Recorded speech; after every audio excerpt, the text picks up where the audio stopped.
خدا کی انڈسٹری کون سی ہے اور شیطان کی انڈسٹری کون سی ہے؟ قرآن میں ہے کہ ہر چیز اپنے کیے میں پھنسا ہوا ہے، لوگ خود اپنے کیے کے حوالے کر دیے جائیں گے۔ قیامت میں لوگوں سے کہا جائے گا کہ چکھو جو تم کماتے تھے۔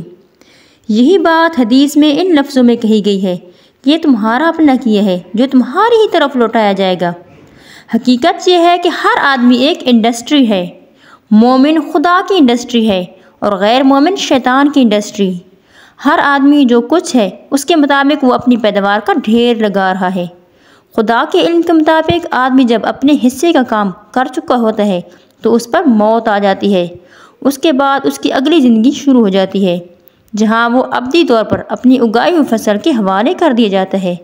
جس نے کانٹوں کی فصل اگائی تھی وہ اپنے آپ کو کانٹوں میں پھنسا ہوا پاتا ہے، اور جس نے پھول اور خوشبو کی فصل اگائی تھی وہ پھول اور خوشبو والے باغوں میں ہمیشہ کے لیے چلا جاتا ہے۔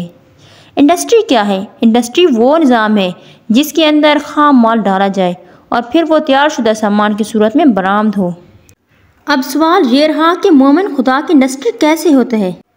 تو ایک انسان وہ ہے جس کو خدا نے بڑائی تو دی، اس نے تواضع کی صورت میں اس کا رد عمل پیش کیا، اس کا احتساب کیا گیا تو اس نے عجز کی نفسیات کے ساتھ اس کو قبول کیا۔ اس کے پاس دولت آئی تو اس نے خدا کے راستے میں اس کا استعمال ڈھونڈ نکالا۔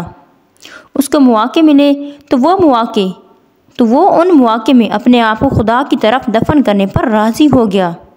اس نے لوگوں کے اوپر قابو پایا تو وہ ان کے لیے انصاف اور خیرخواہی کا پیکر بن گیا۔ یہ وہ شخص ہے جس نے اس بات کا ثبوت دیا کہ اس نے اپنے اندر خدا کی انڈسٹری قائم کی تھی، اور ایسے ہی مومن لوگ خدا کی انڈسٹری ہوتے ہیں۔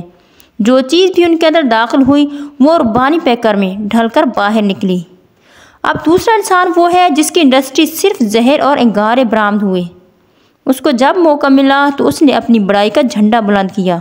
اس کے بعد جب دولت آئی تو اس نے اپنی نمود و نمائش میں خرچ کیا۔ اس نے کسی کے اوپر غلبہ پایا تو اس کی بربادی کے منصوبے بنائے۔